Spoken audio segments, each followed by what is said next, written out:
our morning rounds, fake flavors and fat. Americans add nearly 600 million pounds of flavorings to food every year, everything from your syrups to your spices to your sauces, that it could make people gain weight.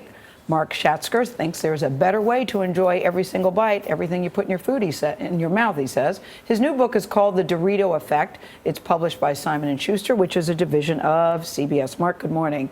Good morning. So you write in your book that you're disgusted, outraged, hurt, and depressed that the industry doesn't care about real flavor. And I read that and I went, whoa, why do you feel so passionately about flavor? And you said flavor begins in the womb. Yes, well, we have a real problem. I argue the food problem is really a flavor problem. We keep arguing about carbs and fat and sugar. All these things existed and people ate them 40, 50 years ago when Americans were a whole lot trimmer.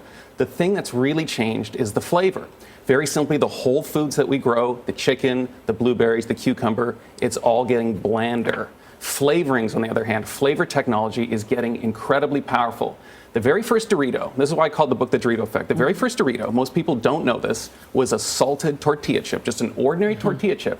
It didn't sell all that well. It wasn't until they added flavorings. They made the first flavored Dorito taste like a taco. The next one was nacho cheese, and all of a sudden it became this irresistible snack. And we are now adding these flavorings to everything. And you say part of the reason we're adding those flavorings is because our real food is getting less flavorful. You say chicken is a prime example. Chicken is the best example. We have cranked up chicken production unimaginably. Chicken's about 3 times more productive. Chickens used to be about 16 or 18 weeks old at the end of the Second World War. They're now about 6 weeks old. They're giant babies. If a human grew as fast as a chicken, in 2 months, we'd be 660 pounds. No, you use the word dire to describe what's going on in chicken. The problem is that chicken has no flavor. If you look at recipes for fried chicken from 100 years ago, it was just salt and pepper. If you try that now, it's like eating a roll of wet toilet paper. It's not going to work. So what we're forced to do is blitz everything we eat in flavoring to make it taste good, but we're misdirecting our palates. We're luring ourselves away from the food we should be eating, and we've made the food we shouldn't be eating hyper desirable. And I think that when you look, I mean, we're all after deliciousness. We love delicious food. So what do you hope to accomplish?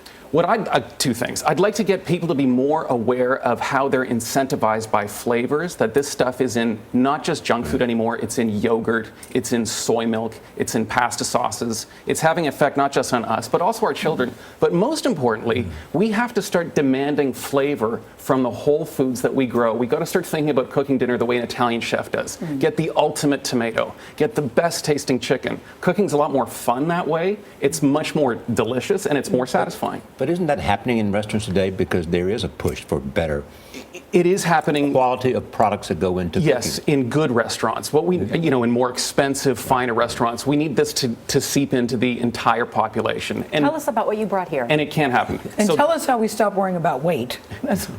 You got me with that, but okay. So these blueberries were bred by the University of Florida. They were bred in just a few years for flavor. They were bred to get the flavor back in. There's no GMO. It was just breeding varieties of blueberries that people would taste and go, wow, these are delicious. If you breed for flavor, you can get it.